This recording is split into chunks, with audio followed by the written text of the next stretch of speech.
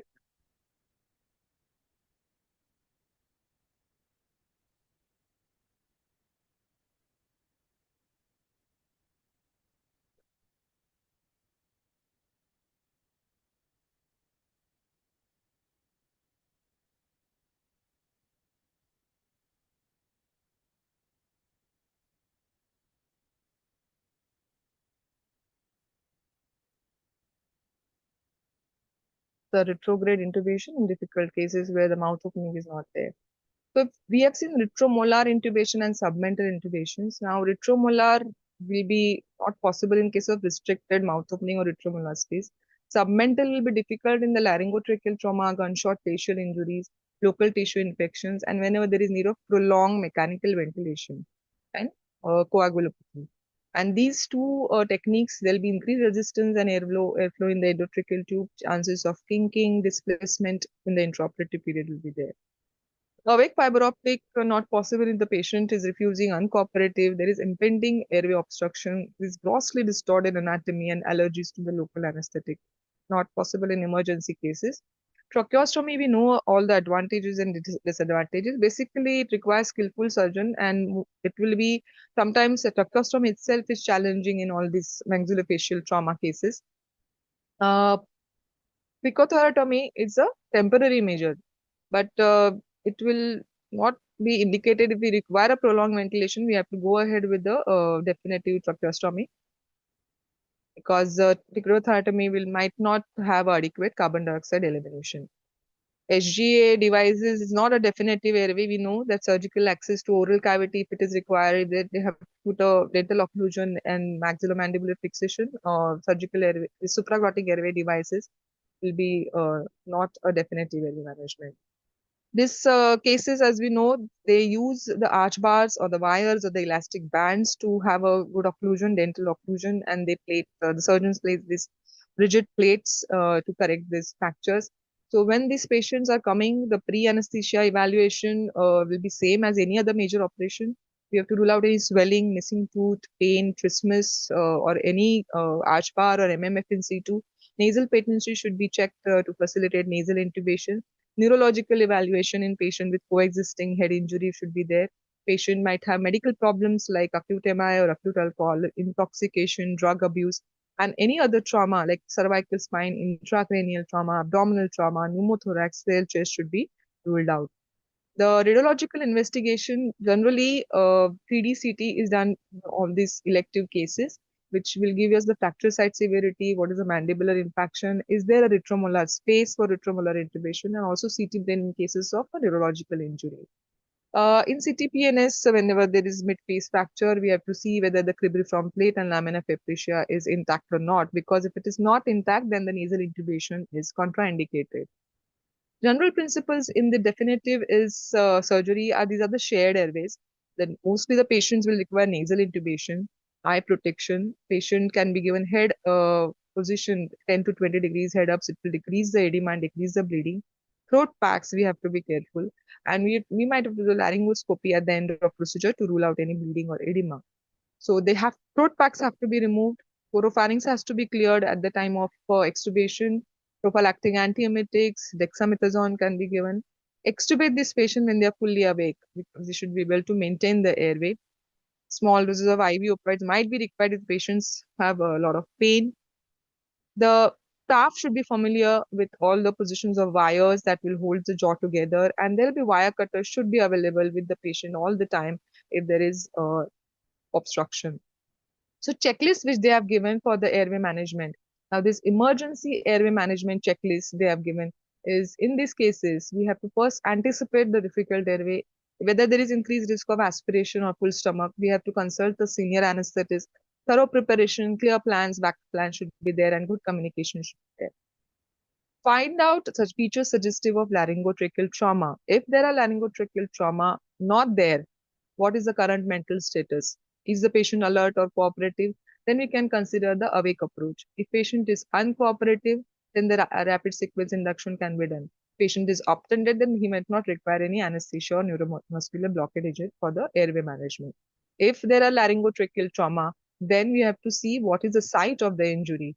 If the trauma is above the larynx, then cricothyrotomy or tracheostomy can be done. At the level of larynx, incomplete trauma, ET tube can be considered, but tracheostomy if unable to pass the ET tube. If the trauma is complete at the level of larynx, then tracheostomy. And if it is below the trachea, like below the level of tracheostomy, then urgent referral to CVTS surgeon and like the tracheal resection cases we have to do. This is a normal checklist they have given where the important consideration for the emergency airway management is airway obstruction and compromise life-threatening through emergency. Always expect there might be a full stomach. Consider there will be C-spine injury, traumatic brain injuries, laryngotracheal injuries. They may have other life-threatening injuries. Patient cooperation might not be possible. Ideal conditions might not be possible in these cases. So we have to do the full checklist when we should be prepared with our equipments and drugs. Our team should be ready, plan A, B, C in cases of emergency. A skillful surgeon who can give a good MILS, perform tracheostomy should be there. And the patient management and the pre-oxygenation essential monitoring should be carried out. So always neuromuscular blocking agents, or you have to avoid whenever there is significant deformity or loss of continuity of airway or soft tissue is encountered. You always have to anticipate the difficult airway conditions. Elective airway management, they have given this checklist. Now, if there is elective airway management, first of all, anticipate if there is a difficult airway, mouth opening is restricted, lot of edema, yes. Then if we have to go ahead with awake approach or a video laryngoscopic approach, if the difficulty is not anticipated, then we can go ahead with the general anesthesia normally for the elective cases. Whether there is a risk of aspiration or not, if there is risk of aspiration, then go ahead with RSI or awake approach. And if there is no risk, then we can use elective sequence induction.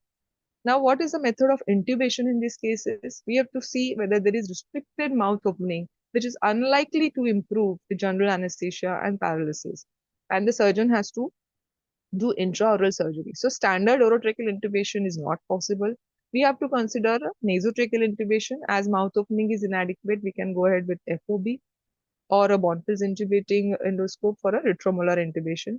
In these cases, as mouth opening is not there, submental might not be possible because submental you have to go back to the oral intubation post-operatively. So this is not possible. Lastly, the tracheostomy can be done. If the surgical access to the air, we have to see the second factor, the surgical access is required in the oral cavity. Obviously, the oral intubation is not possible. We can consider nasotracheal intubation or a retromolar intubation, submental intubation or tracheostomy. Because oral cavity, mouth opening is adequate, we can put oral tube and go back to retromolar. Nasotracheal intubation possible, but if it is not indicated or contraindicated, such as in skull base fracture, then nasotracheal is out. So in these cases, we might have to consider orotracheal or put orotracheal tube and go to retromolar or submental approach. And lastly, if nothing is possible, then we have to consider tracheostomy. Again, they have given this major checklist and we have to consider this multiple factors. Dr. Pallavi, can we do it fast because it's already 45 minutes? Yes, sure. Extubation lastly, the extubation, we have to consider patient factors like whether there is need of mechanical ventilation or there is a edema or hemodynamic instability, and surgical factors like MMF is there or if there is a prolonged surgery. Then again, there is a checklist, but we have to see that all prior to extubation, we have to pre-oxygenate, use a bite block, do suctioning, ET tube cuff leak test should be considered, NM blockage should be adequately reversed. Awake and following commands should be the patient. In these patients, we have to avoid suctioning during the lighter plane of anesthesia. There should be smooth emergence, avoid bucking and cuffing, and avoid excessive pressures. So these are the new guidelines. Again, we know that IDA has come with the new guidelines for the airway management. And in the difficult cases, they have given the steps of extubation also, where they consider the delayed extubation in these cases, where you anticipate any edema. They suggest attempt extubation over the airway exchange catheters or the fiber optic or a wire. So these are the airway exchange catheters where patient is extubated, but the catheter is put in situ for at least 2 hours. And if the patient is not maintaining that, you can always go railroad the tube and intubate this patient. So the 4 keywords and clinical pause at the end of this session are, first of all, we have to maintain the spontaneous ventilation wherever possible. anticipate the rapid deterioration and have a backup plans in these cases, utilize a team-based approach, and do not delay your transitioning to the surgical airway whenever it is clinically indicated. So it's not a single man's job. We need a team for this, and success depends on the proper preparation, appropriate technique selections, and readiness to escalate. These are my references, and thank you for the patience listening. Thank you, Dr. Thank you. Pallavi. Yeah, I think it exceeded was 5 a minutes. detailed discussion on the airway management in maxillofacial surgery and the facial trauma. So I think you have mentioned all the techniques and the different settings and like in lipo 2, lipo 3 fractures and your submental intubation and retromolar or awake fiber optic or awake tracheal intubation video language guidance. So I think there's one or two questions in the chat box. So the first question was from Dr. Muthukumar is asking, can saxamethodium be used for RSI in extensive ocular injuries? Do you want to take this question? I think whenever there is extensive or difficult airway and we are going ahead with this intubation, RSI, we can use So because saxamethoxam. because he asking that can scoring be given for RSI whenever there is some open globe injury. So I think Open in globe. open globe injury we normally avoid because that is there may be some other issues with the increase in the all this thing, and so RSI unless you don't have other option, I think if you have other options you can avoid. If you can't avoid, then in that case you have to take some risk and do things. But open, it is. I'm not sure it is ocular injury with open globe injury or what, but we can say in that way. Yeah, So no, I yeah, missed that so globe. vitreous expression with Sakta, yeah. So that is the same. So whenever there is open globe injury, even in those cases, because even the ophthalmologists they avoid giving any blocks, and they always ask us, even for a small open globe injury, they always ask us to give for general anesthesia for the repair. So this is always the next question is that how do you remove the ETT connector in flexor metallic tube? So I think it is easier to remove because all the flexor metallic tube they come with the removable ETT only nowadays. It is only Nowadays they easy to come. remove. Yeah, so it is Yeah, I just okay. want Previous to one. Yeah. I just want to add that when you are trying to retrieve it at the time of change of your airway, at that point of time it is difficult. So it should be tried first, and that connector, Yeah, the tube should be made little loose prior itself, and then we yeah, should attempt to do it at the time of actually doing the procedure. It is easy. Otherwise, it becomes very difficult. Like how we yeah. face today, removing the South Pole connector was difficult. Similarly, these tube connector, you have to remove it prior once and keep Prior it. to the Then it's easy. Then it's easy. Yeah, and madam, one more thing I want to add about this submental intubation. Like, so whenever you try, when anybody tries to do a submental intubation, there is always one in the chance of injury to the salivary duct, which is coming from the floor of mouth. So we always go like 1 centimeter away from the midline and 1 centimeter below the like mandible. So in that way, we can avoid the salivary duct injury because if that duct is injured, then the patient will be having always the problem of the excessive salivation. That is one of the Yeah, things that we need to. that is correct. So it's never the midline, it's little off the midline and generally Yeah, on the side opposite to the operative side if it's not bilateral. yeah, Then you can do it on the other side. And one more thing I just want to emphasize, which Pallavi has already mentioned, that you must occlude the tube. lumen of the Lumen of the tube. flexometallic tube as you are retrieving it from the submental tract, because if any fat or any other blood clot gets trapped in that, it's just impossible for you to ventilate, and that lumen becomes the tube becomes useless. So you have to see to it that we occlude the lumen as you retrieve from the base of the floor of the mouth to the submental area. And as Sona okay. already mentioned, she is asking for RSI, obviously rocuronium is a better option since we have Sugamadex now. So we can always consider in the opal globe injury that you are trying to discuss. So obviously, yes, rocuronium is a better option. And one more thing I just want to add, that all these factors which are there to make you identify the difficulty in airway management, uh, the trauma itself is one factor, but if there are any additional factor, like if patient is obese or there is already a restricted mouth opening to start off as a submucous fibrosis which is there. So identify if there are any other factors irrespective of the independent of the trauma which can make it difficult, that must Absolutely. be Not considered as these well. are, yeah, anatomically difficult airway, but if associated physiologically difficult airway is there, then that Yeah, will be more challenging. yeah, and that added source of oxygen all throughout the peri-intubation oxygenation, important to emphasize, because anytime if there is any temporary loss of airway also, that would help. So I think we have answered all the questions. Yeah. So I think we have already near about 1 hour from the start of webinar. We have one more lecture. So I to moderate that lecture, and before that, I just want to announce that the ISC Mumbai website is again active. So this is, they can go and check that it's www.ismmumbai.in, and it is we just started today only, but we'll need to add few more things. So it will be fully active in maybe in 2 3 days, but it is active and you can go and see the website. So thank you very much. And now I like to moderate the next lecture. I invite Dr. Shrikanta Oak from KM Hospital. She is a professor and she's working in the neuro anesthesia division. So Dr. Shrikanta is there.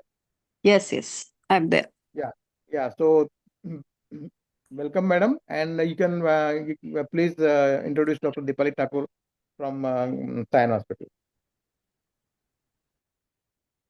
Her CV. Dipali Thakur is an additional professor from Sayan Hospital.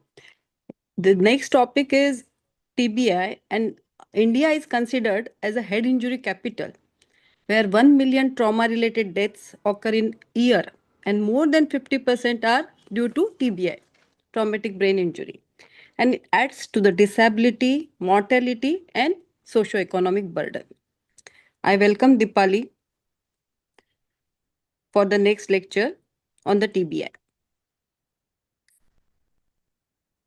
Yeah, thank you so much, Dr. Shrikanta, and thank you so much, ISA Mumbai and SAMS, for giving me this opportunity to present my experience on this forum.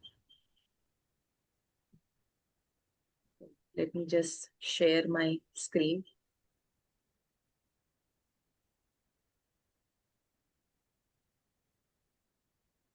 Am I audible? Yeah, you are audible. Yeah. And you can see my screen too, right? Yeah. Yeah.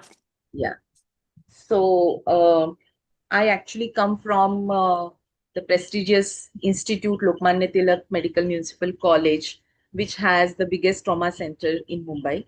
And it has truly enriched all the generations of not only anesthesiologists, surgeons, to be more confident and equipped with managing these trauma cases. So that's our little data. I'm not going into details of it. So around roughly 3,500 number of admissions we do have in our trauma ICU, which is a 14-bedded ICU. Out of that, roughly 1,800 patients presented last year. This is last year's audit. So they presented with head injury, and out of that, around say 550, 560 patients got operated, and rest of the patients required intensive ICU care. So let's just, before beginning the lecture, let us just focus on this slide with a very fresh example of our Deputy CM's sad demise. We know that trauma has this tri-model distribution of deaths. So we actually can't do anything about these immediate deaths. These are the patients who rarely reach to our hospital, and they rarely get any intervention rapidly. But there are significant number of patients which fall in this early category. This purple color represents that. And if we can see on x-axis, these the time duration up to 4 hours, if they are treated properly, diagnosed in time, and intervention is done, ICU care is given properly, then these are the patients in whom we can have a good prognostic recovery.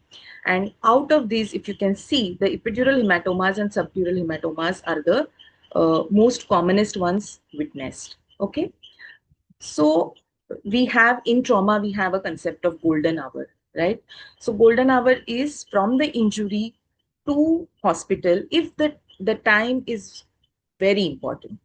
If correct intervention is received or the correct treatment is received, then the mortality and morbidity can be significantly reduced.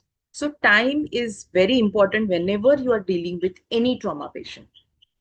Role of anesthesiologist in these traumatic brain injuries can be actually varied. We can be involved in pre-hospital care, airway resuscitation as a trauma team member. We can give our services, anesthesia services within the operation theater or outside the OR whenever they are shifted in CT or MRI suits. And we can also be trauma intensive care specialists and pain physicians for these patients, because these are the patients who are going to require an extensive period of our care in a multidisciplinary manner. So objectives of this talk are, I will be covering etopathogenesis, different types of brain injuries, ATLS approach towards these injuries, general principles of management, mainly medical management, anesthesia management concerns, post-operative care, and a little bit about special population. So to define, it is a damage to brain resulting from external mechanical force, right?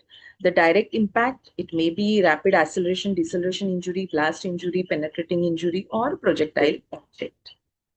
Etiology may be varied. So in Mumbai, in our trauma center, majority of the accidents are bike accidents, four-wheeler motorbike accidents, railway accidents, but we do keep getting patients of accidental falls, assaults, rarely blast injuries. And burns, we do have a separate ward for burns.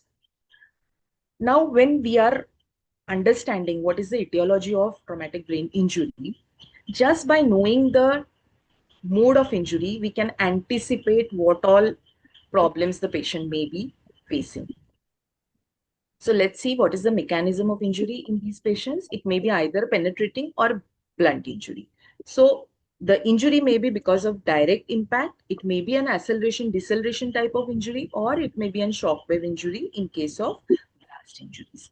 There can also be a coup and counter coup mechanism wherein the impact happens and the injury happens exactly at the site of impact and on the opposite side of exactly on the opposite side of the impact. So before moving to pathophysiology, let us just quickly revise our physiology. We all know that there is a Monro-Kelly doctrine which states that blood tissue, brain tissue, blood volume, and CSF volume, they are in a state of they are in a state of dynamic equilibrium, right? So increase in any of the compartment causes alteration in the two or more compartments. And if that doesn't happen, then it will lead to increase in ICP. So any trauma leading to accumulation of blood is going to alter the entire physiology inside the brain, right? Then we have to know what is the normal intracranial pressure, which is 5 to 15, cerebral perfusion pressure, because this is very important in traumatic brain injury to maintain the cerebral perfusion pressure in order to avoid ischemia, infarction, and brain death. We all know that cerebral blood flow, it has a autoregulation range ranging from 50 to 150, right? So the cerebral vessels, they auto-regulate during this range, but beyond this range, there is a complete decline or alteration in the cerebral blood flow. Also, the CO2 also has a major impact. You can see on this green graph, green line on this graph, that CO2 also has a major impact on ICP and it may lead to cerebral ischemia. Okay, so let's see our pathophysiology.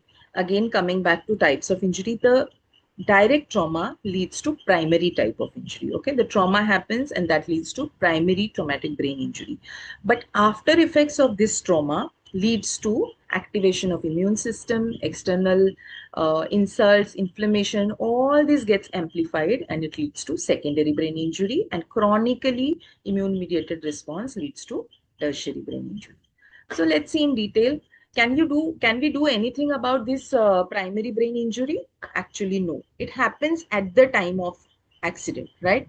So this primary brain injury may lead to some contusions, a disruption of blood-brain barrier, hemorrhage, neuronal axonal injuries, and release of all the mediators of inflammation.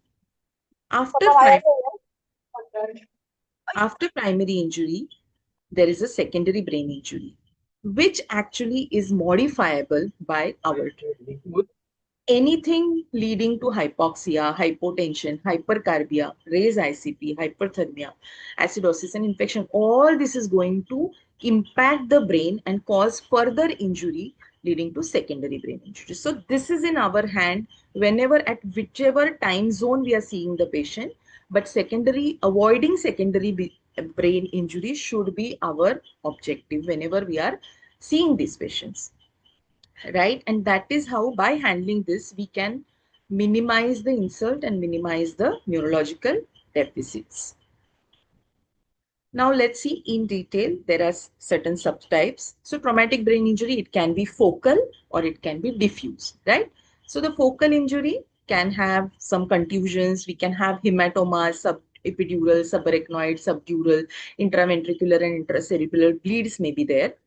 There may be a penetrating injury because of gunshot or some iron rod, like that, sharp object. Or it can be a diffuse brain injury leading to concussion, diffuse axonal injury, and shock wave. We saw it earlier. Okay. We also can get a typical shaken baby syndrome. So diffuse injury in small babies, we do get such kind of cases. So let's see what are the different types of hematomas. So epidural hematomas, they are the ones what we have to remember.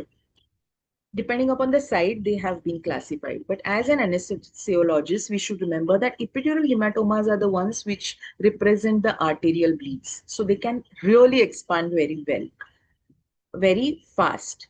And subdural hematomas, these are mainly venous bleeds. So they have some time to develop. Subarachnoid hemorrhage and intracerebral hemorrhage. Depending upon the Glasgow Coma scale, these traumatic brain injuries can be classified as mild, moderate, and severe. Okay, so severe ones are GCS score between 3 to 8, and mild ones are 13 to 15. Moderate and severe, this GCS sector actually requires our intensive management and observation. How do they present? So the clinical presentation may range from simple headache, mental confusion, dizziness, altered level of consciousness. Depending upon the impact, the site involved, the brain involved, the presentation may differ. Then there may be vomiting, irritability, and it may progress to coma if the ICP raises. Pupillary abnormalities are commonly seen, changes in size, shape, and response to light. Sudden onset neurologic deficits are very common. Speech and visual disturbances, if the areas of brain, uh, corresponding areas are injured. And there may be altered vital parameters. So these patients may sometimes present with bradycardias, tachycardias, hypotension, depending upon the pattern of injury. When we are seeing this type of sign, so that's a complete black eye, raccoon eyes, and that's a battle sign. So we have to anticipate. If we see this, then we have to anticipate that these are the signs of base of skull fracture. Okay, and then we have to remember that nasal interventions may be dangerous in these patients, right? So coming to diagnosis, yes, clinical assessment is very important, GCS score and pupillary reaction. After this is done, the primary imaging, the main diagnosis depends upon the non-contrast CT and MRI. And these are few adjuncts which happen, which we do simultaneously. So how does it, all these different hematomas look on CT? The epidural hematoma, as we have seen, it is above the dura. So it looks like a lenticular shape. Then subdural hematoma, this looks like a crescent shape. Okay.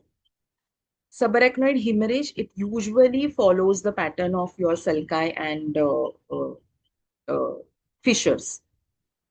In this intracerebral hematoma, you can see there is a little bit of intraventricular hemorrhage also. Okay, so depending upon the CT finding, actually the clinical presentation and the management varies.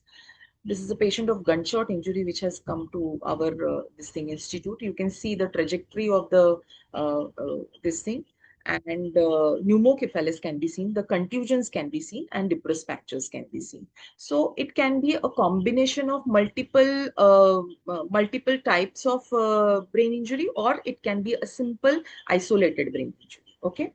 Whenever we are dealing with trauma patients, do not forget that head injury can be a part of polytrauma.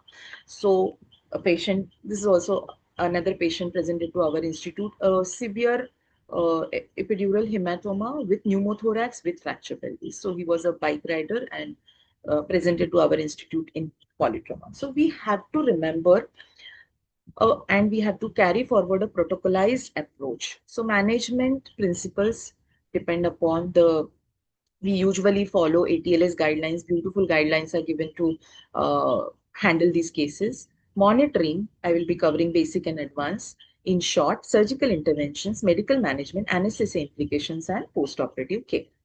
So coming to our ATLS protocol, everyone has to be well oriented about this because trauma is rising in India and it is the leading cause of death, as we all know.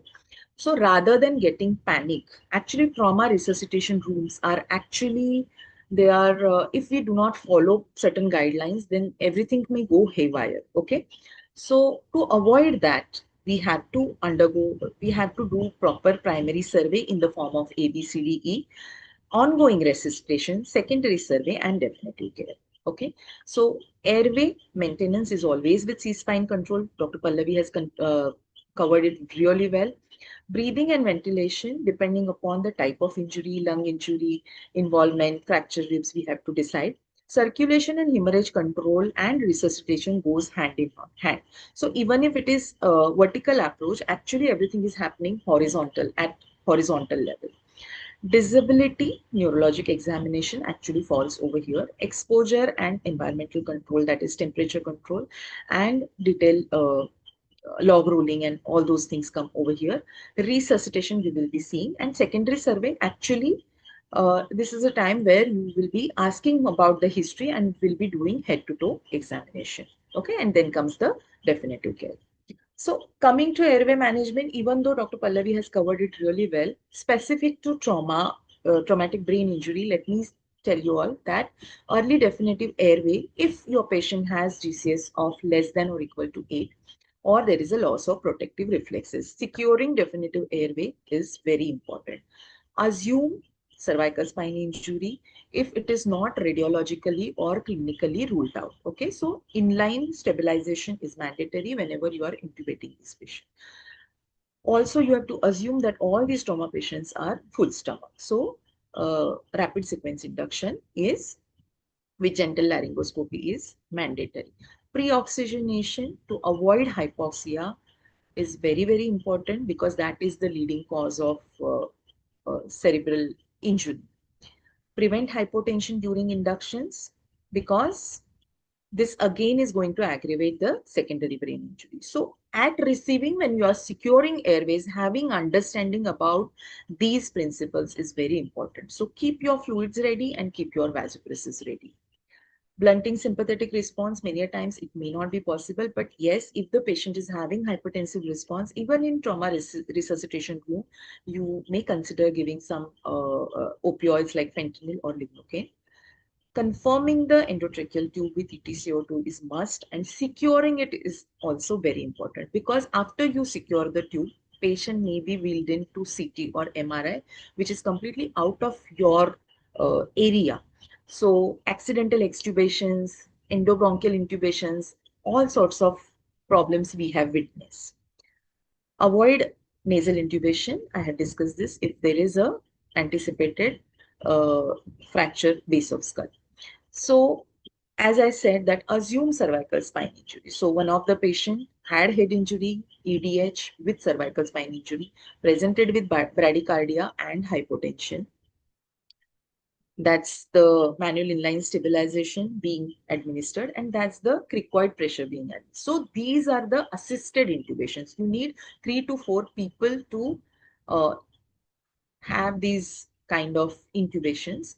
And suction and laryngoscopy is suction while doing laryngoscopy. The Salat technique, which Dr. Pallavi mentioned, is very, very important in trauma, because if you are going to select video laryngoscope for your intubation, then your visibility is grossly going to get hampered if your suction is not working, or patient is bleeding, and the patient may have vomitus in this thing in the mouth. So having a good suction, working suction, is very important. Choice of agents. Yes, if your patient is euvolemic, you may select propofol, but in hypovolemic patients, majority of the times we are selecting etomidate. There are few studies being done using ketamine in traumatic brain injuries, but without much complications, but it requires furthermore studies. About neuromuscular blocking agents, yes, suxamethonium we are using within first 24 hours intubations we are using, especially when we are anticipating difficult intubation in this dose. And but wherever we are seeing absolutely herniate signs of herniation or raised ICP, there we are avoiding suxamethonium. It has to be avoided because, and along with head injury, if your patient also has documented hyperkalemia or crush injury, CKD patients, burns patients in their first after this thing, spine trauma patients, you are supposed to avoid that. Beautiful alternative drug, rocuronium, is available, and with the availability of Sugamadex now, our job has become little easy in securing these airways in emergency. Let me tell you that yes, intubations in trauma receiving rooms are to be considered difficult intubations because of all these multiple factors. There may be facial fractures. We had an extensive, elaborate presentation just now. There may be oral bleeding. The airway itself may be disrupted. It is an emergency intubation. You cannot postpone it, right? And these patients are full stomach. So whenever you are securing airways for these head injury patients and unstable cervical spine patients, they cannot be only difficult, but they can be dangerous at times, because the situation may be complicated by hypovolemic shock, and multiple unsuccessful attempts may lead to hypoxia and further airway injury, more so in pediatric patients. Okay, so the most experienced anesthesiologist should be available for dealing with these intubations. And again, in short, I'm just covering DAS guideline, combination of all these guidelines. Basically, when you are anticipating difficulty, anticipate and declare the difficulty early. So we have said that code D, activate it early so that you can get and call for you can call for help early, right? Oxygenation is priority all the time. So pre-oxygenation as well as para-oxygenation using nasal O2 by whichever means available. So nasal oxygen um, through your flow meter or your HFNO can be installed. Plan A in all these, whenever you are anticipating difficulty, video laryngoscope with bougie, mainly D-blade portable video laryngoscopes are available. With bougie is the first choice. We are doing that, and limit attempts because that may lead to further desaturation and trauma, airway trauma. If this fails, then plan B is your second generation supraglottic airways, and failing which you can again try one more time face mask ventilation. But remember, while doing all these things, remember that your patient is full stomach. He has all the chances of aspiration pneumonitis, and that can further worsen the hypoxia, and it can lead to aspiration pneumonitis, and it can worsen the situation completely. Okay, so if all this fails, then declare complete ventilation failure early. So consider front of neck access early by cricothyroidotomy, and always confirm ventilation with 6 point wave capnography, which has been recently added in IDA. And securing these devices is very, very important. Coming to ventilation, wherever these patients we are maintaining, we usually should practice lung protective ventilation strategies, assuming that they may be having some lung contusion, fractured ribs, and there may be some aspiration pneumonitis, and neurogenic pulmonary edema has also been well documented. So assuming all these things, anticipating all these things, lung protective strategies should be initiated right from the beginning. Mandatory ETCO2 monitoring, maintain normocapnia. So all these guidelines, BTF guidelines and ACS guidelines, TBI guidelines actually are recommending PaCO2 values between 35 to 45. Okay. Target SpO2 more than 94%. So avoid hypoxia. Again and again, I'm stressing on these because hypoxia and hypotension, these are the two important predictors for mortality. They have been found to be important predictors of mortality in all these patients in multiple studies. Avoid high PEEP because by increasing PEEP, you are decreasing venous return and you are increasing ICP further. Okay. So unless required, we do not give high PEEP in these patients. Avoid swings in PaCO2 during transport, during positioning, during induction. Okay. Hyperventilation, when we can give. So it is not a routine strategy anymore nowadays because low PaCO2 causes cerebral ischemia. We don't want that, right? So only for impending herniation, where we are, actually you are buying time till the definitive measures are taken care of, or till your osmotherapy works, or till the patient is posted for surgery. So for a very short duration of time, temporarily, you can maintain PaCO2 levels between 30 to 35, and it has to be immediately stopped once the ICP is controlled, right? So coming to circulation and resuscitation.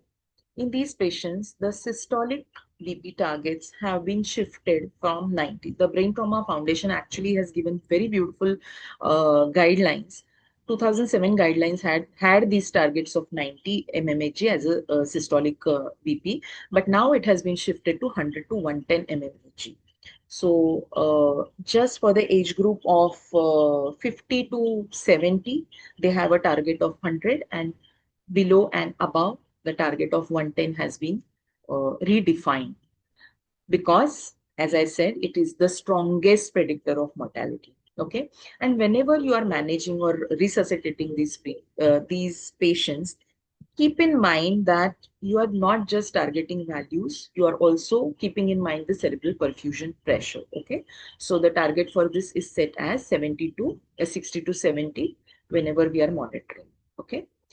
Control bleeding, which is very essential because in trauma, hypotension is equivalent to hemorrhage until proven otherwise. Okay, so yes, your patient has traumatic brain injury, but if he's bleeding actively, you have to control it first, right?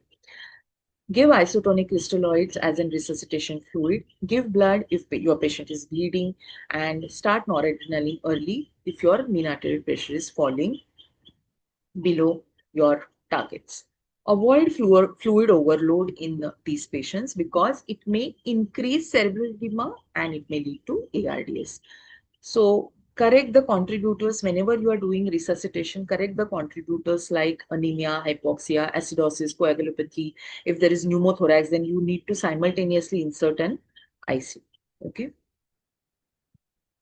Coming to disability, rapid GCS assessment, documentation of baseline GCS, and monitoring it as a document as a trend is very important, because then only you will able to understand what is happening to the patient, whether he's improving or he's worsening. Pupillary size and reactivity, again asymmetry, mass effect, herniation, you will be able to identify this when there is an asymmetry.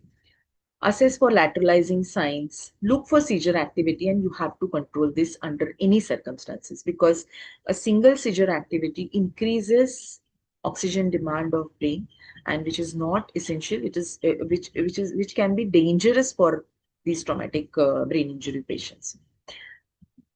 Also identify the confounders, like majority of the patients, half of the patients, I can say, are under influence of alcohol when they are received in our receiving area.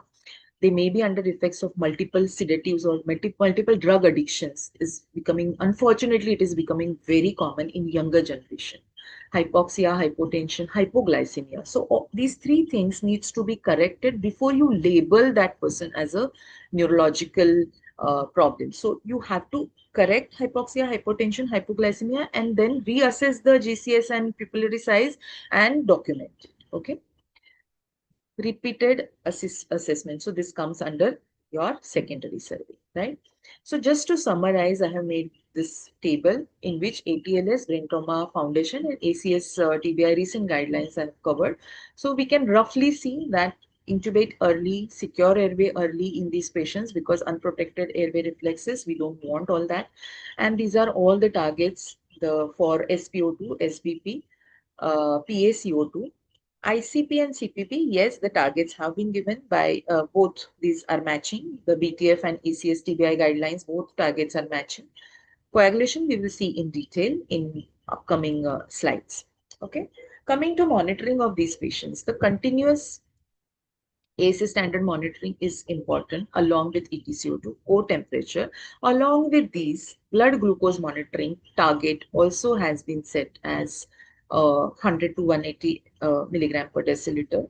Earlier studies, they have taken there have been certain studies of tight control, but they did not find any promising results. Rather, the chances of hypoglycemic episodes were very high. So we are following these targets for blood sugar. Monitoring of urine output and catheterizing these patients. Many times I have seen that patients are on osmotherapy and they are not catheterized. It may so happen because your trauma ward is so busy. So following a protocol, following adjuncts to your primary survey and secondary survey is very important. Serial neurological examination and APG analysis to determine oxygenation, ventilation, acid base, and along with this, you do get an electrolyte monitoring also. Coming to advanced management, yes, as in severe TBI, the invasive arterial pressure monitoring is important to measure mean arterial pressure, to document the CPP.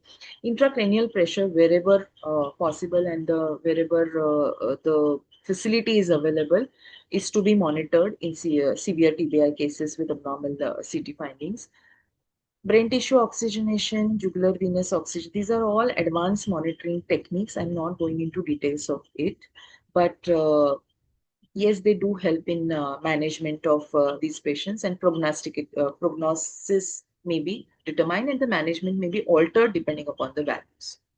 Okay, coming to ICP monitoring, yes, level 2, level 3 incidents, level 2, level 3 evidence is there. So all patients with severe traumatic brain injury with abnormal CT findings, you should be monitoring ICP. And patients with normal CT, severe TBI with normal CT. But if your patient has two of these factors like age more than 40 or unilateral or bilateral motor posturing or systolic BP is less than 90, then you're supposed to monitor ICP. These are the different modalities by which we can monitor it: subdural bolt, subdural catheter, epidural transducer, intraparenchymal fiber optic catheters, and ventriculostomy. By having ventriculostomy, you can actually drain the CSF, so it can work not only as a diagnostic tool, but it can work as a therapeutic tool also. So whenever you are anticipating or patient has raised ICP, right? So that's the toolbox we usually follow. So head up position. Simple. These are actually very simple techniques, but they are difficult to follow in ICU, especially if your ICU is very heavy. Okay, so maintaining these patients in 30-degree, 20-degree head up position once they are hemodynamically stable. Neutral positioning of the neck is very important to facilitate the venous drainage from head and neck. Sedation and analgesia, normocapnia, osmotherapy, and treating fever and seizure is very important. So this is a tiered approach. So tier 0, tier 1, tier 2, tier 3, we can see this is the basic care which all the patients should receive. So oxygenation, normocapnia, analgesia, this is the basic care all head injury patients should receive. Tier 1, if your ICP is rising, then try with osmotherapy, hypertonic saline or mannitol, CSF drainage if EVD is present. Tier 2 is optimized ventilation, monitor CPP, optimize CPP, neuromuscular blockade may be instituted, and mild hyperventilation, short-term hyperventilation will be tried. And Tier 2 is, this is just a rescue therapy. So barbiturate coma and decompressive craniotomy. Okay. So now coming to which all are the patients who are going to require surgery. Okay, as an anesthesiologist or intensive care specialist, we should know about these details. So patients with EDH, SDH with mass effect, deteriorating GCS, unequal pupils, and raised signs of ICP. Okay, these are the patients who are going to require uh, surgery, and you need to anticipate and prepare these patients so that they can be, you minimize the delay and they can be rapidly transported to the operation theater. Progressive, this is a CT, you can see progressive increase in midline shift. So any midline shift above 5 mm, they say, you should be watchful, and these are actually the indications when you are going to call the neurosurgery. So EDH, any EDH above 30 ml, SDH more than 10 mm in thickness, and midline shift of more than or equal to 5 mm. Okay. Refractory ICP, if you are monitoring ICP, then refractory raised ICP above 22 mmHg may also require surgical interventions. And again, the penetrating brain injury, CSF leaks, mass effect lesions, they may require these surgeries. So this is a CT showing normal brain and raised ICP. Normal brain, these are the ventricles, these are the sulci gyri, you can see properly. And in edematous brain with signs of herniation, the ventricles will be compromised, will be compressed, they will be slit-like, and you will not be able to see the differentiation of the sulci and gyri. So there will be diffuse cerebral edema, right? So what all are the interventions which are routinely done for these patients? The craniotomies, evacuations, decompression craniotomy, EVDs can be inserted, and depression, elevation of depressed skull fractures, dural repairs, all these things are done. Okay. Coming to medical management. So while we saw the initial management as per ATLS, we understood what all patients are going to require surgery. Hand in hand, the medical management uh, has to be carried forward. Okay, so which IV fluids to give, sugar control we have discussed, anticonvulsants, barbiturates. So I will be discussing all these things in short. Fluids in TBI, yes, isotonic crystalloids are the first line of treatment. So 0.9% normal saline and balanced salt solutions can be given.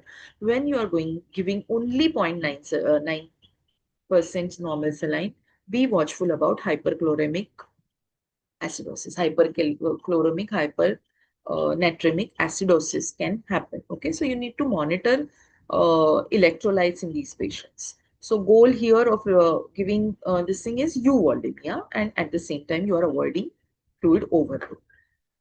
About colloids and hypertonic salines, a big no to hypertonic salines. So all your dextrose containing D5 or half NS, unless indicated, we are not going to give this. These are going to increase cerebral edema, right?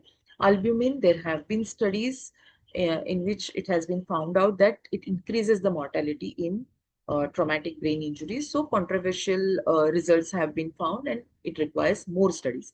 Synthetic colloids, again, have been found to have coagulopathy and AKI, so we are not actually using them. Hypertonic saline and mannitol, yes, it is to be used for ICP control, but not as a routine fluid, right? These are the blood sugar targets. So 100 to 180 we are millimeter per deciliter we are using, and we are no more using tight control. Hyperglycemia and hypoglycemia both can be detrimental for these patients. One, hyperglycemia may increase cerebral edema, increase risk of infection, and worsen the neurologic outcome. And hypoglycemia may at times cause seizures, direct neuronal injuries, and we have to be watchful about hypoglycemia, especially when you are treating pediatric head injury patients, right? Anticonvulsants, yes, mainly we are using phenytoin and levetiracetam, loading dose followed by maintenance dose, depending upon the requirement. Coagulation, coming to coagulation. So trauma, we all are well versed with trauma-induced coagulopathy, but chances of coagulopathy in traumatic brain injury are also, the incidence is also very high. So reversing anticoagulants in these patients, if the patients are on anticoagulants, you need to reverse it because it is going to increase bleeding. Platelet, platelet thresholds for TBI has been aimed to, actually guidelines are saying more than 75,000 per deciliter, but many neurosurgeons and even our center we are following platelet count of more than 1 lakh before neurosurgical intervention. Hemoglobin target of 7 to 9. Tranexamic acid has a promising result if given 1 gram given in first 3 hours of injury. So these are actually the anticoagulants. So mainly these patients may require, depending upon the values, the either platelets, FFPs, vitamin K, prothrombin complex concentrates. So depending upon what anticoagulant this patient on, whether he's on antiplatelets or anticoagulant, you are supposed to reverse it with appropriate agent, right? This is a beautiful study done in with respect to tranexamic acid in trauma, CRASH 2 and CRASH 3 study. CRASH 2 study was done in large number of, both studies are a large number of patients, had a large number of patients with multicentric studies. CRASH 3 study was specifically conducted in trauma, a traumatic brain injury, and what they found is whenever tranexamic acid 1 gram followed by 1 gram bolus over 10 minutes followed by 1 gram over 8 hours infusion, when it was given within 3 hours of trauma, it was found to be safe and it was found to reduce head injury related mortality, especially in mild to moderate cases. And no significant thrombotic events were observed. So this we are practicing routinely in our trauma ward.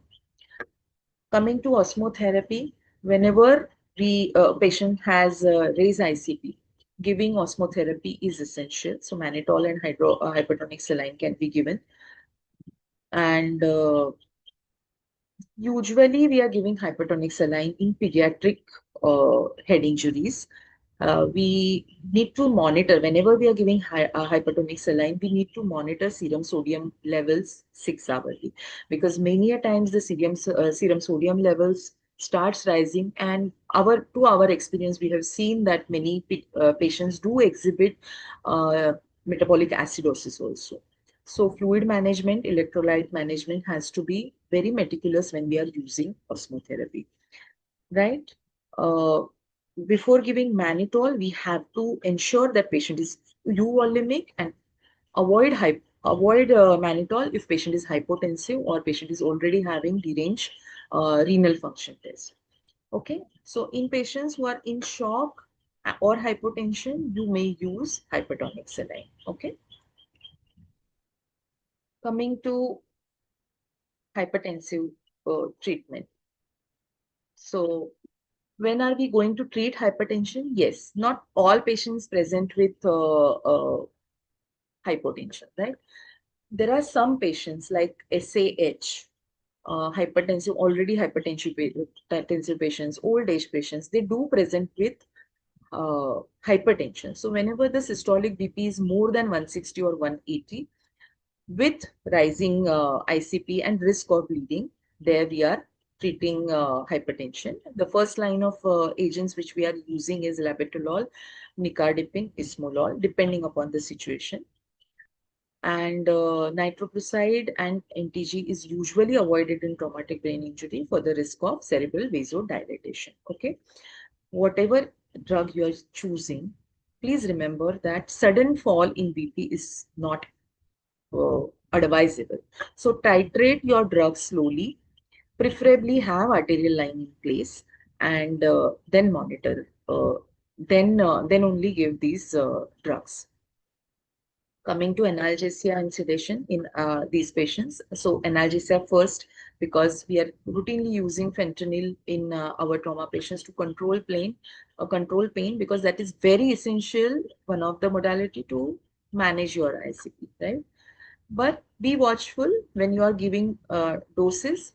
Give slow titrated doses. It should not lead to hypotension. Same goes true with sedation. We are targeting a RAS sedation score of -2 to -3.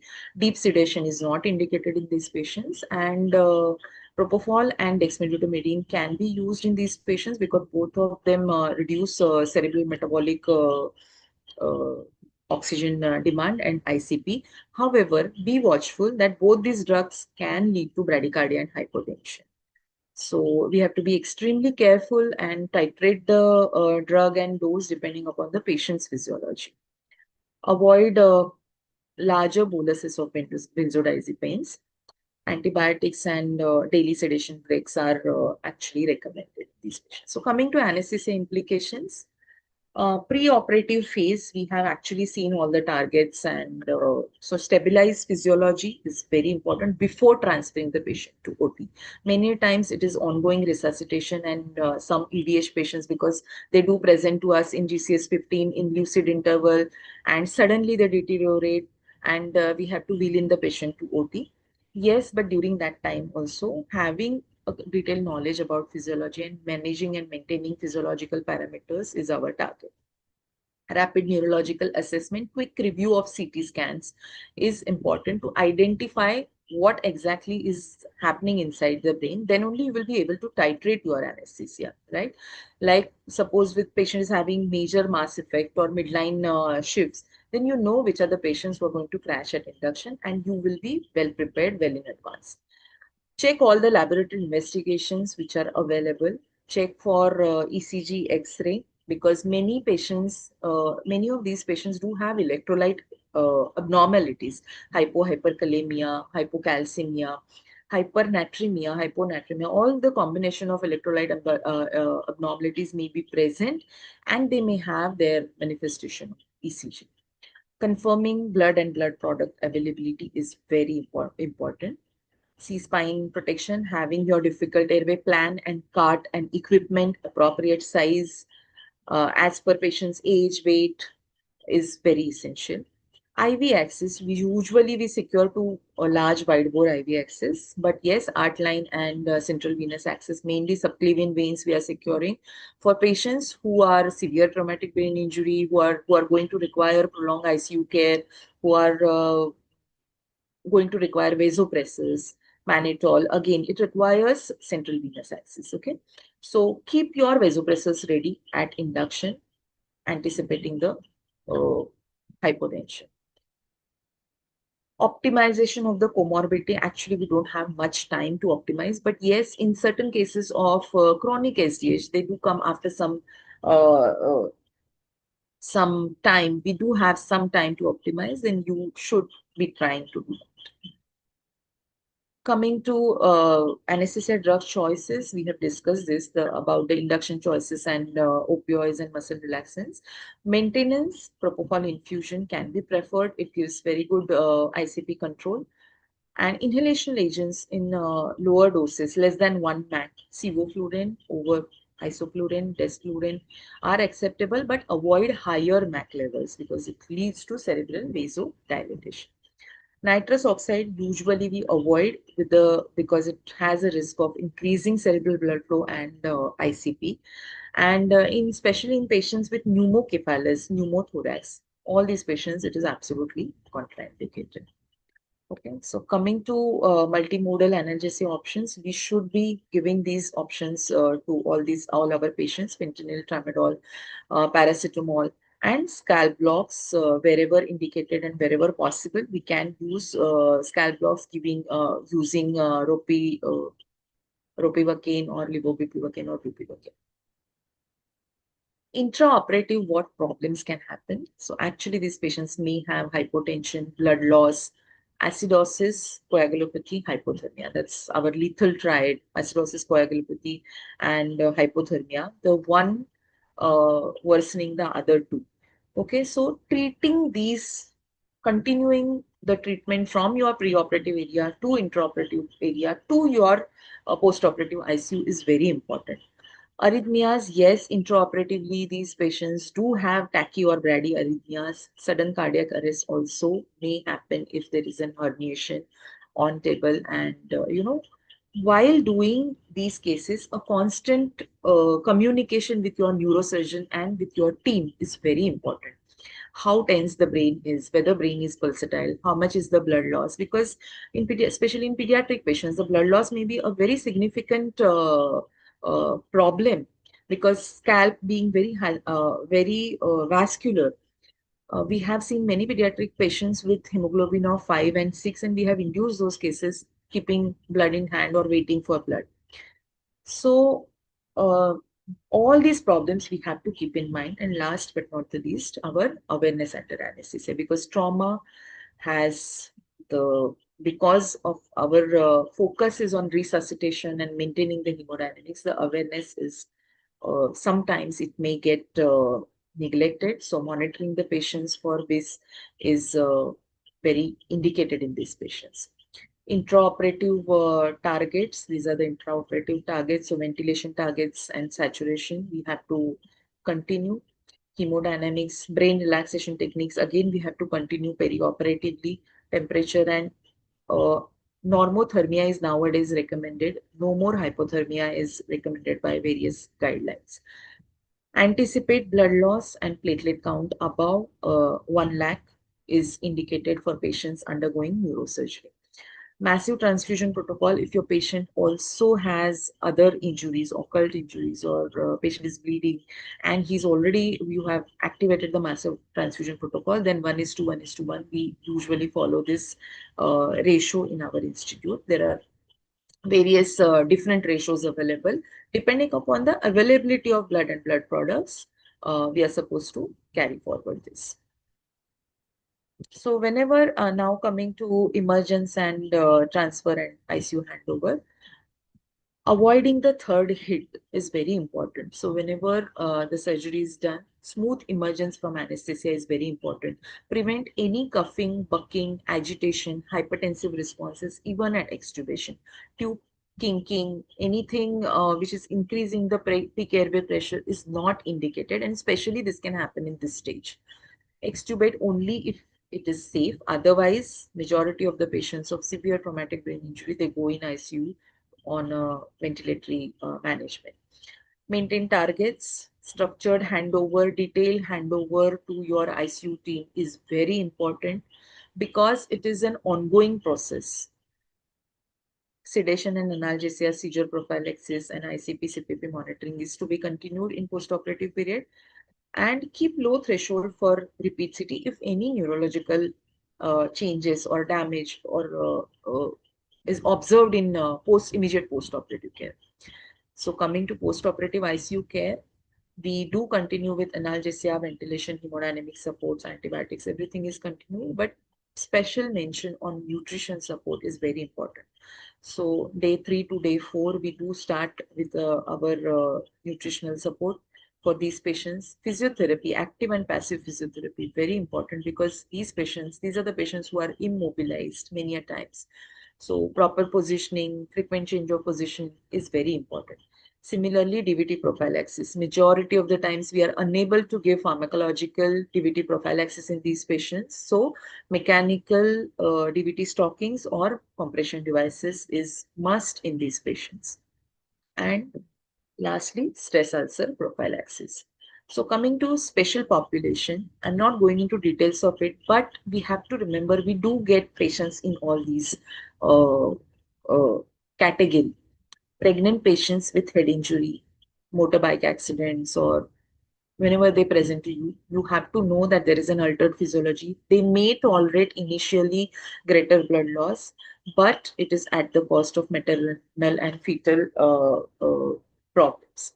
radiological investigations when you are doing, you have to be careful about whether if the female is in that childbearing age group or she's pregnant, then you have to be watchful about that.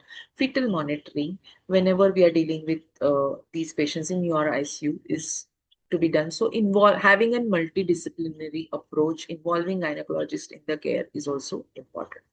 Pediatric patients, we do keep getting lot of pediatric head injury patients, fall from height, fall from staircase, and they do come up with severe head injury. Many a times nowadays we have started getting patients intubated outside and coming. So whenever they are coming, please remember that they are having all the principles of our pediatric anesthesia we have to keep in mind.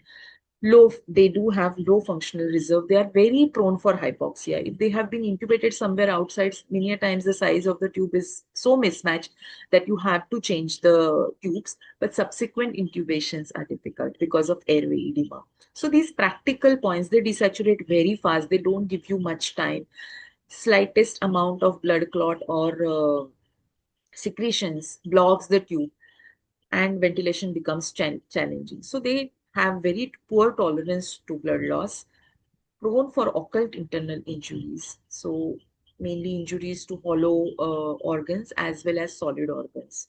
Duodenal perforations, pancreatic injuries, splenic liver lacerations, all these things are also there in these patients.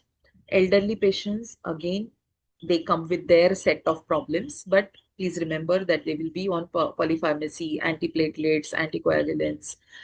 Assessment may be misleading initially if they are on beta blockers because compensatory mechanisms for the shock may be absent. So they may appear stable, but actually they may be intravascularly, there will be a hypoperfusion. Okay. So having consideration about these special situations is very important. So my take home from my experiences, secondary as an anesthesiologist, what is preventable is secondary brain injury. And we have to work in this direction together as a team. Physiology determines outcome more than drugs in TBI. Use right fluids for resuscitation and even in perioperative management. Individualize the choice of anesthesia as per patient's needs. Airway and induction may be critical moments wherein, hypoxia and hypotension, even the single episode of hypoxia or hypotension can be detrimental. So prepare well, anticipate and prevent complications. And anesthesiologists actually are the outcome modifiers in traumatic brain injury. So as a member of this community, yes, we do have a very responsible role whenever we are handling these traumatic brain injuries, and the outcome is really well when you act in time. So thank you so much. Thank you once again for this opportunity. Thank you, Dipali, for that extensive talk with many practical tips. I Thank you, think ma'am. we can take one, two questions. One, role of steroid, have you mentioned? No, I did not mention. No. So steroids So earlier, they were, earlier, actually, just a second. Huh?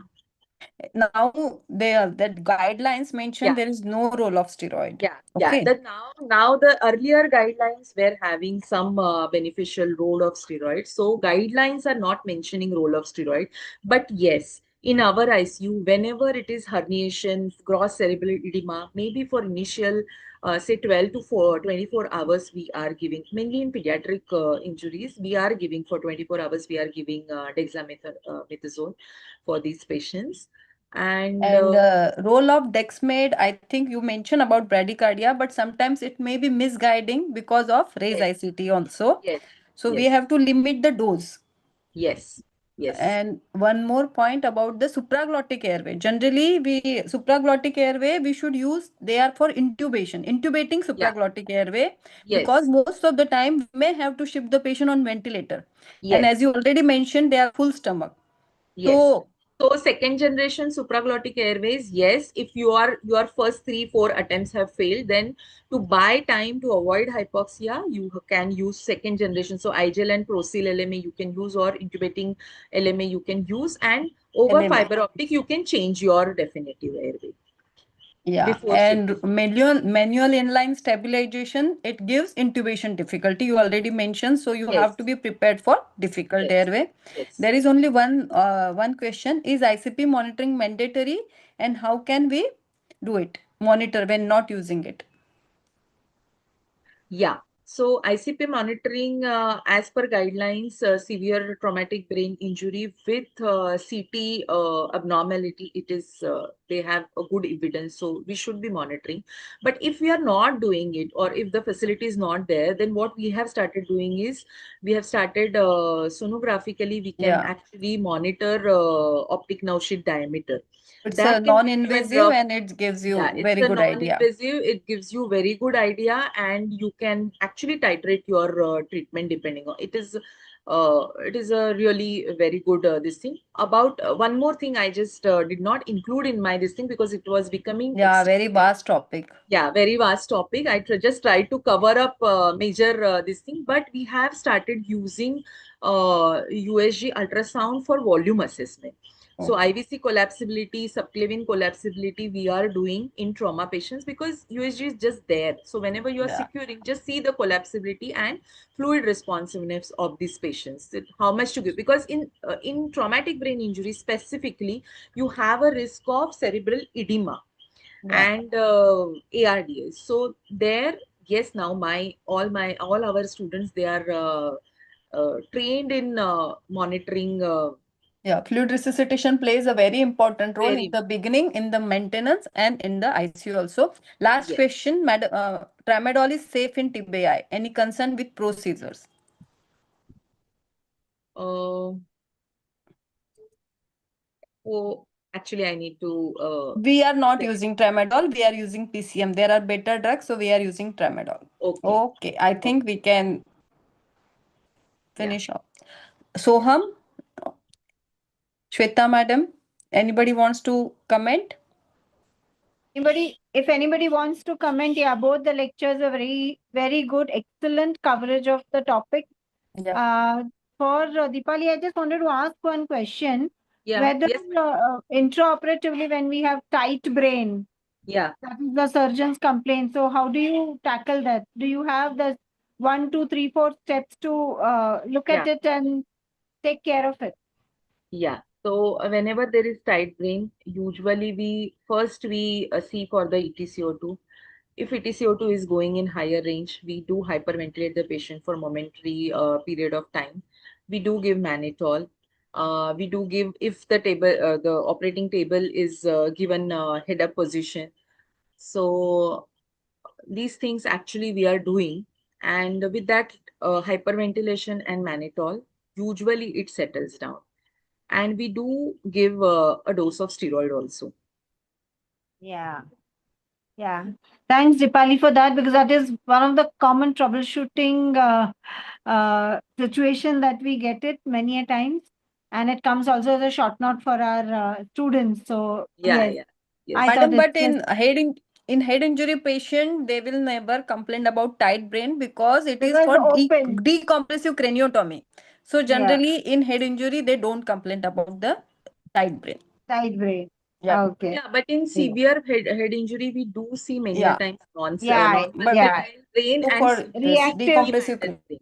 Yeah, so they do complain about severely edematous brain. Many a times we do repeat a second dose of mannitol also. So the mannitol has gone to the patient before starting this thing, and we do repeat a second dose of mannitol also along Yeah. with some this thing. And yes, at that time you have to see that your tube is not kinking. Many a times you have to confirm all that: tube kinking, high your ICP, your plateau pressures, ventilatory peak airway pressures, all that has to be also rechecked. And This extra dose one. of analgesia and extra dose of propofol also we do give. and dexamethasone is generally for the edema only. Steroid like Yeah, yeah. methylprednisolone, there is no role according to the No, Brain Trauma Foundation. methylprednisolone we are not giving. Yeah, Methylprednisolone is only reserved for spine injury. cervical spine. Yeah, spine Yeah, injuries. In head injury, traumatic brain injury, we are not giving yeah, it. yeah, yeah. So only at exam Okay. we are giving. Okay, so I think we come to the end of the session. There has been good discussion. Yeah. And I would like to thank both the speakers, excellent coverage of the topic. I would also like to thank Dr. Amla, Dr. Deepa, Dr. Sona, all of them who have joined for this. I would like to hear any input Can we from see them. each other? Can we all have? A photograph? Can we all? Can we all?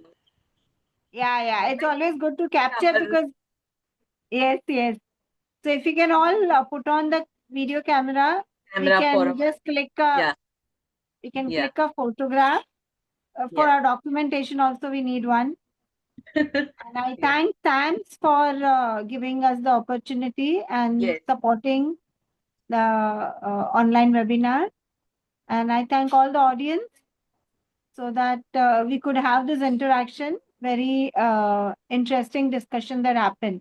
And very recent updates, both of you have covered, Pallavi and Dipali. So Thank you, ma'am. thank you Thank so you, ma'am. much for your effort. Thank you for sharing your knowledge and sparing time for this. Yeah. Thank you so much, ma'am. Yeah. Thank you. We conclude the meeting here. Yeah. Yeah. Thank you. Thank you, everyone. Thank you. Bye, everyone. Bye. Good night. Bye. Good night.